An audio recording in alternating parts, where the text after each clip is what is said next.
कितना परेशान, नौजवान कितना परेशान और कितने वादे किए थे। इससे तो पता चल ही गया कि कितने भारतीय जनता पार्टी के लोग कितने झूठे हैं। हम पूछना चाहते हैं, इन्होंने वादे तो बहुत किए थे। अगर टीवी देखो तो सवेरे से शाम तक लगता है अब बचे ही नहीं कुछ काम करने के लिए। और अगर भारतीय जनता पार्टी के लोगों को पूछो, बताओ कोई काम बता दो।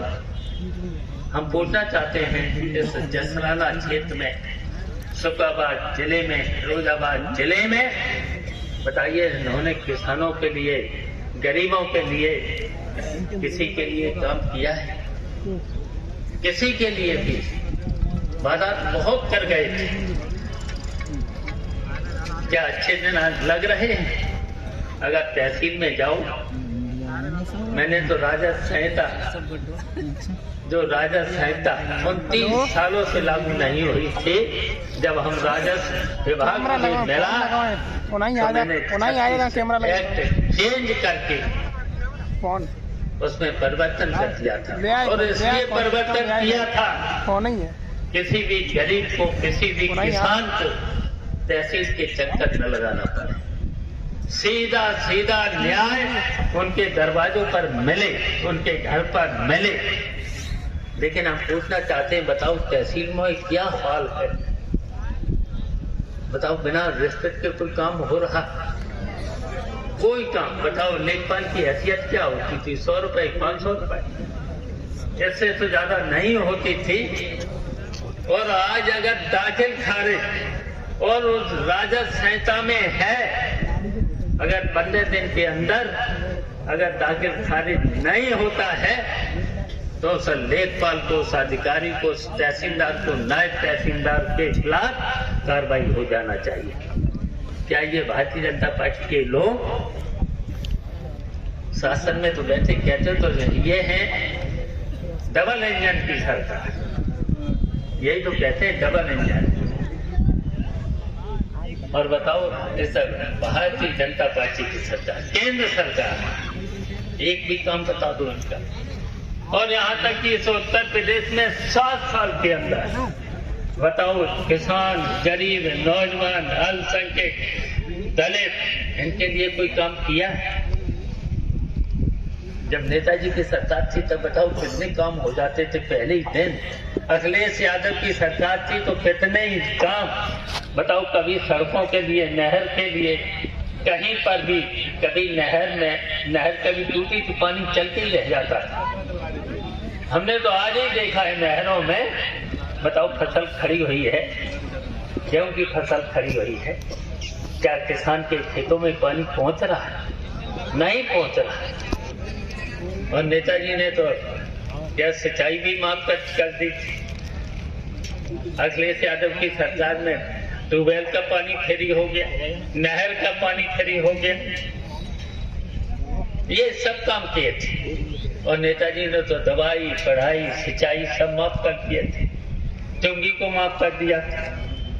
तो हम इसलिए पूछना चाहते हैं सब भारतीय जनता पार्टी की सरकार से, डबल इंजन की सरकार से, बताओ एक ही काम बता दो, एक काम बता दो इनका 9 साल में, 7 साल में इस केवल मंदिर, मस्जिद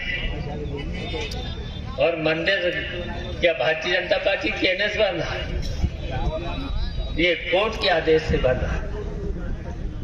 अगर भारतीय जनता पार्टी की सरकार नहीं होती, हमारी सरकार होती तो हम भी बनाते। अगर हमारी नहीं होती, दूसरी सरकार होती, उसे भी बनाना होता।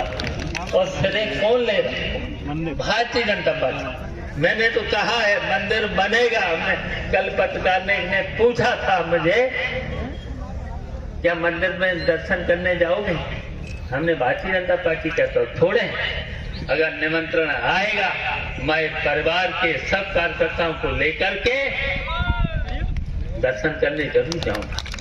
भगवान तो सबके हैं, क्या भारतीय जनता पार्टी के लोग हैं? क्या हम भारतीय जनता पार्टी के नेताओं से पूछना चाहते हैं, क्या ये भगवान राम के आदर्शों पर चल रहे हैं? कितने झूठे मुकदमे भगवान राम के राज में तो कोई झूठे मुकदमे लिखाई नहीं जाते। बताओ बिजली की हालत क्या है। बिजली मंत्री हम भी रहे, नेताजी के जमाने में भी रहे, अखिलेश जमाने में भी हमने देखा है।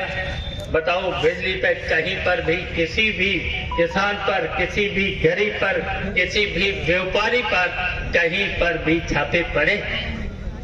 कहीं पर भी बता दो, किसी भी गरीब पर, किसी भी किसान पर, किसी भी व्यापारी पर बताओ, किसी पर छापे पड़े? और अब हालत क्या है? और इन झूठों ने क्या, जब जीएसटी लग रही थी तब क्या वादा किया था, क्या 1 कर लगेगा? बताओ अब कहाँ, हर जगह पर कितना जीएसटी। व्यापारी तो इतना परेशान, हर महीने उसका हिसाब दो, अगर 1 महीने में हिसाब नहीं दे पाए तो जुर्माना। कितनी वसूली किसान से, गरीब से, यहाँ तक कि 10,000 वेतन मिलने वाले मजदूरों पर भी जीएसटी टैक्स है। कभी किसानों पर बताइए टैक्स लगा है? कभी किसानों पर टैक्स नहीं लगा है। अब बताओ 18% किसानों पर भी जीएसटी, किसानों पर, गरीब पर। तो बताओ कितनी बेईमान सरकार, कितनी बेईमान सरकार भारतीय जनता पार्टी की।